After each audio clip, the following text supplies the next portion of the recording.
so disgraced, so humiliated, so undermined than I did on that day.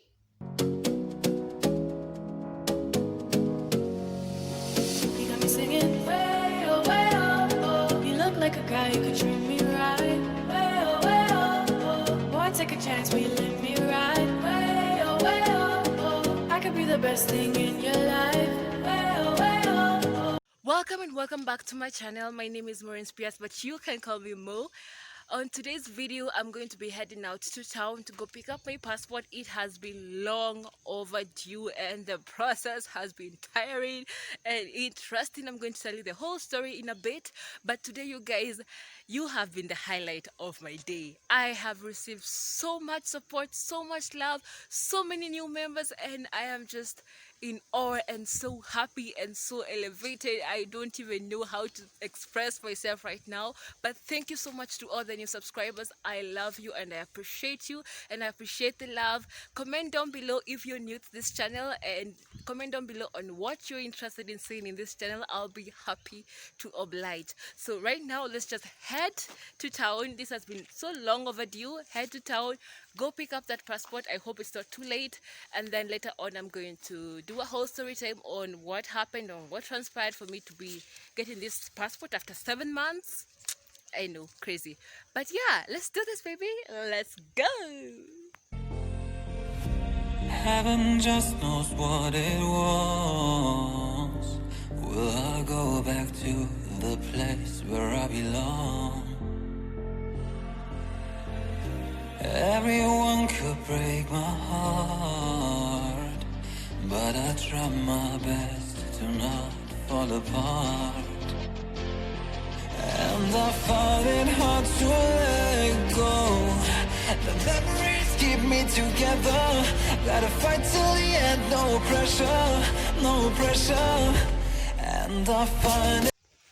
Hey guys, so I finally got the passport. Took a minute, had to wait for an hour, but I think it's my fault because I went there during lunch break.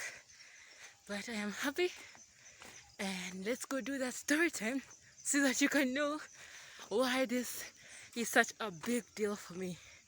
Okay, are you ready? Are you ready? Okay, let's go. Let's do this. I'm just tired. I think I'll just do this tomorrow, and so you'll see a change of clothes.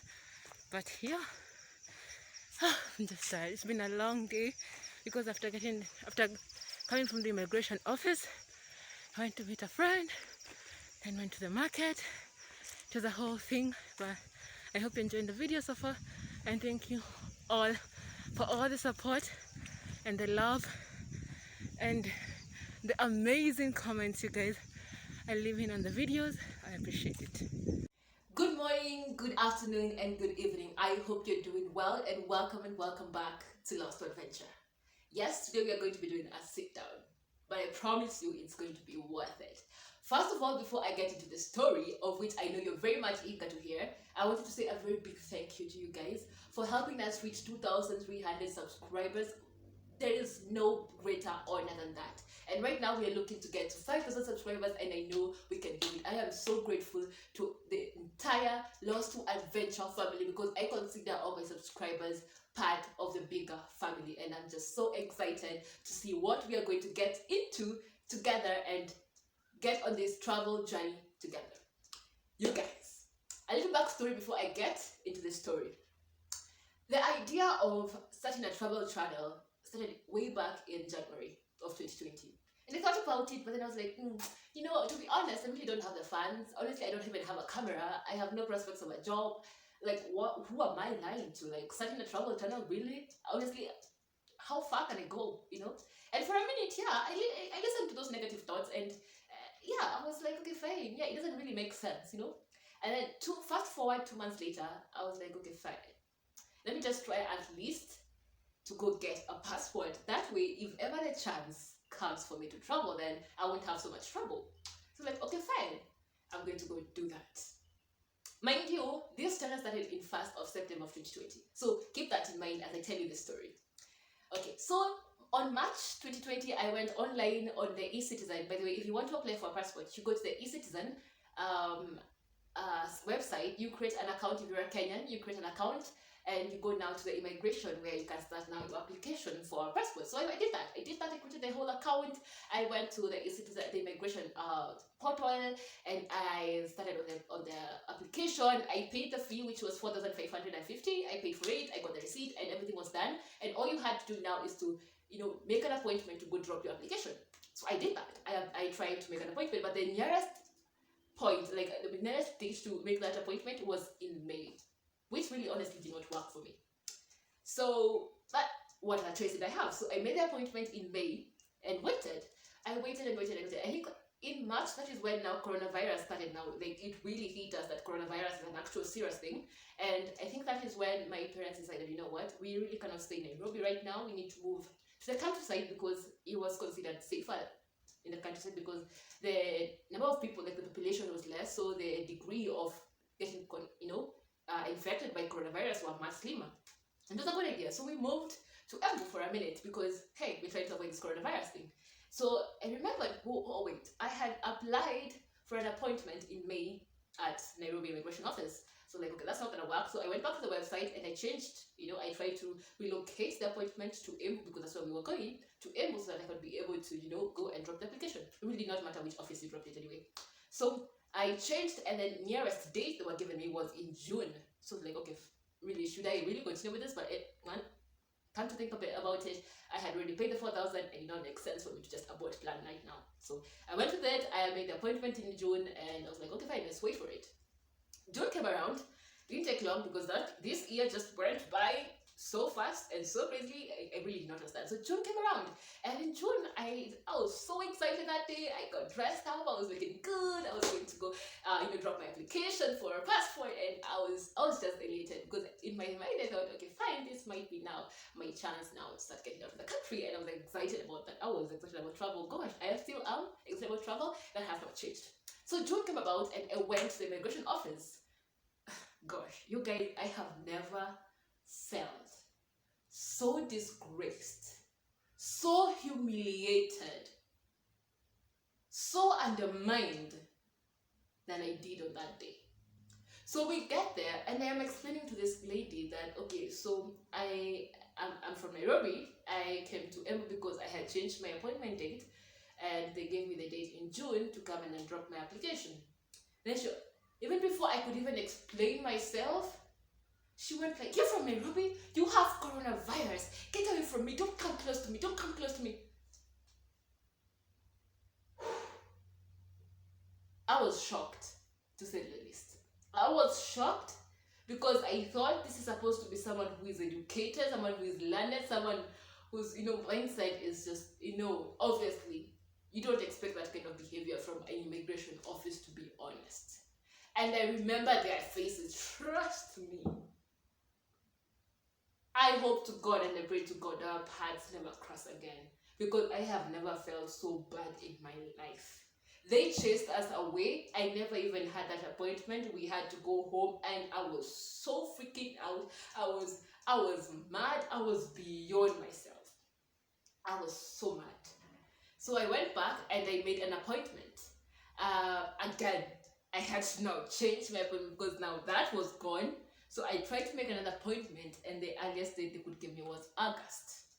So in August, I was like, okay, fine. I think I might need some kind of help this time around because I really don't want to go through the same thing once again. So I tried to find a friend who could maybe had some sort of influence in migration office, so that in case something happened, I could just call them and, yeah. So I went there very confident, and nothing can happen this time. I am confident in myself. I'm confident in what I'm carrying. But so that was the case. So I went there. Surprisingly, it was not even that hard, by the way. It was just swift. It didn't even take 1 hour to get things done. I dropped my I dropped my application. They took my biometrics, my fingerprints, and all that stuff, my picture for the passport, and all that good stuff. So they did that. And yeah, so I was thinking, oh my god, because in the website they said that in the next 2 weeks, you're supposed to get your passport in 2 weeks or something like that, right? So I was excited. I'm waiting for them. Nothing is happening. time passed by, a month. So I applied in August. September came by, that went by. September, October came by. November came by. No sign of a passport.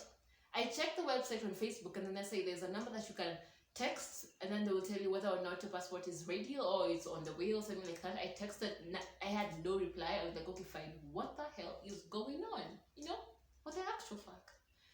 So I texted that didn't happen. And then at the beginning of December, that is when I got a message to go pick up my passport. I was excited, honestly, but I was a bit scared, like, okay, fine. If this just goes wrong again, like, I do not have the strength in my heart to go through this again.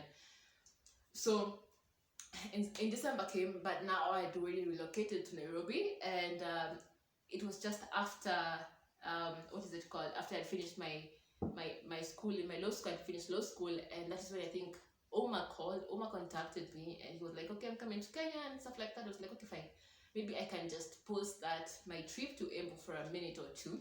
So he came around, I showed him around, we did videos together, and we had a great time. But then, I think a few days after I had met Uma, we got news that my grandfather had passed away, and he had not had any prior illness. Like, one of those sudden deaths that you're like, what happened? You know? So we had now, the whole family had to now go back to our countryside, not Embu, but our countryside, and bury my grandfather. That's when I had to leave Uma with a friend, and I think that's why you might not see me in some of these videos, because I had to go bury my grandfather, which was really sad, to be honest. It was devastating. It was a hard time for the whole family. We went there, and I took advantage of that time and that trip, and I went and I got my passport, which you have seen the video just before this one. I went and I got my passport, which is amazing and which I'm grateful for. So that is the gist of the whole story, my horror story, and why this passport, I will treasure it so much, took 9 months to get. I know, crazy. Anyway, so I'm going to go through some of the documents or some of the things or the information that you might require when you are applying for a passport such as this. This is the East African Community Republic of Kenya passport. I think you can cross this to Tanzania, Uganda, Rwanda, basically East Africa. So yeah, without further ado, let's now get into the nitty-gritties of what you need for you to get this passport. Comment down below on one of your worst experiences in public offices. That is the comment of the day. Your worst experience in a public office. Until next time, it was your girl Maureen. Bye!